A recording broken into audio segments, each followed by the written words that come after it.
ఇప్పుడే అందిన వార్త. రాష్ట్ర చరిత్రలో తొలిసారి రాష్ట్రపతి కీలక నిర్ణయం తీసుకున్నారు. వివరాలు వీడియోలో తెలుసుకుందాం. వీడియో పూర్తిగా చూడండి, అప్పుడే కంప్లీట్ ఇన్ఫర్మేషన్ అయితే అర్థమవుతుంది.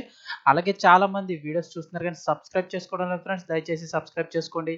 ప్రభుత్వం నుంచి వచ్చే లేటెస్ట్ అప్డేట్స్ అన్ని మిస్ అవ్వకుండా మీకు ముందుగానే తెలియజేయడం జరుగుతుంది. అలాగే వీడియోని ఒక లైక్ చేస్తే మరింత మందికి సమాచారం చేరుతుంది. సో ఇంక వివరాల్లోకి వెళ్ళిపోదాం. దేశంలో మహిళలపై జరుగుతున్న అఘాయిత్యాలను అరికట్టడంతో పాటు అలాంటి ఉదంతాల్లో కేసుల సత్వర పరిష్కారం దిశగా జాతీయ స్థాయిలో నెట్వర్క్ ఉండాలని రాష్ట్రపతి ద్రౌపది ముర్ము అన్నారు.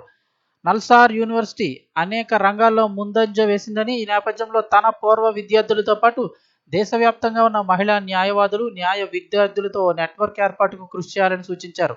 శనివారం హైదరాబాద్లోని నల్సార్ యూనివర్సిటీ 21వ స్నాతకోత్సవ కార్యక్రమానికి ముఖ్య అతిథిగా హాజరయ్యారు. Telangana governor Jishnu Dev Varma, CM Revanth Reddy, Telangana high court governor Alok Aradhe తదితరులు హాజరైన ఈ కార్యక్రమంలో ప్రతిభ కనబరిచిన విద్యార్థులకు రాష్ట్రపతి ద్రౌపది ముర్ము బంగారు పథకాలను అందజేశారు. ఈ సందర్భంగా మాట్లాడుతూ న్యాయవాదుల అట్టడుగు వర్గాలకు సామాజిక న్యాయం అందించడంపై ప్రత్యేక దృష్టి సారించాల్సిన అవసరం ఉందన్నారు. సంపన్నులకు లభించే న్యాయం నిరుపేదలకు లభించకపోవడం దురదృష్టకరమని ఆవేదన వ్యక్తం చేశారు. ఈ పరిస్థితుల్లో మంచి మార్పు రావాలని, ఈ మార్పును మీ తరం న్యాయ నిపుణులు మార్గదర్శకులుగా నిలవాలన్నారు. చంద్రగుప్త మౌర్య కాలంలోనే ఆయన మంత్రి చాణక్యుడు తన ప్రసిద్ధ గ్రంథం అర్థశాస్త్రంలో ప్రతి 10 గ్రామాలకు 3 న్యాయమూర్తుల బెంచ్ ఉండాలని చెప్పారని, అర్థశాస్త్రంలో సామాజిక న్యాయం గురించి ఎన్నో అంశాలు ప్రస్తావించారన్నారు.